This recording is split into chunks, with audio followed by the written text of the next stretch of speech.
My husband and I had to prove to the government that we were fit parents when we adopted like 16 ways from Friday, to the feds, to the state, to the county, multiple home visits, 2 nurses and a social worker, bumpers on all of the coffee tables, background checks, live scans, required courses, right? So we were qualified to adopt, and it was extensive and it was grueling after a process of a couple of years. So, point being, my son is now 7 or 8 years old. Of course, he's in elementary school, our neighborhood elementary school.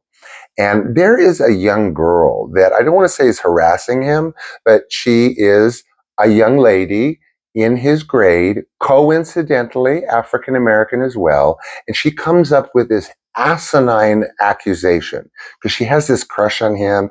And my son has kind of been deflecting it and telling me about it. So she claims to her parents that my son exposed himself 13 times in a row in front of her, in front of the girls' bathroom during school hours. I'm just going to leave it there because that's about as fucking ridiculous as it gets. Excuse my language. So, done. Boom. Right? No. At 7 or 8 years old, again, a social worker comes knocking on our door. And she is holding a report, CPS.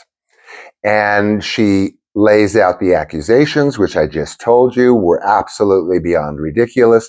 And she even, the social worker, tells us kind of on the sly, this kind of thing happens. These sort of retaliatory reports to protective services. But we have to go through the motion. So she was lovely. Everything was fine. You know, our house is like immaculate, spectacular, whatever. So we think we're done, right? No. Then a police officer knocks on the door. Okay. Same thing, same report, same protocol.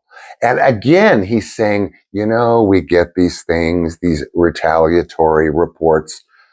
But then he's asking my son, where did you get the scratches on your leg? He likes to ride bikes with his friend. Then he has to take him per protocol to the bedroom, do an assessment, have a conversation with him, whatever. So now, of course, we're in the clear again. Everyone's lovely, right? So I'm now at a school event because you run across parents whether you like it or not. And this mother that had the audacity to report us comes up to me and says, "You should have been investigated."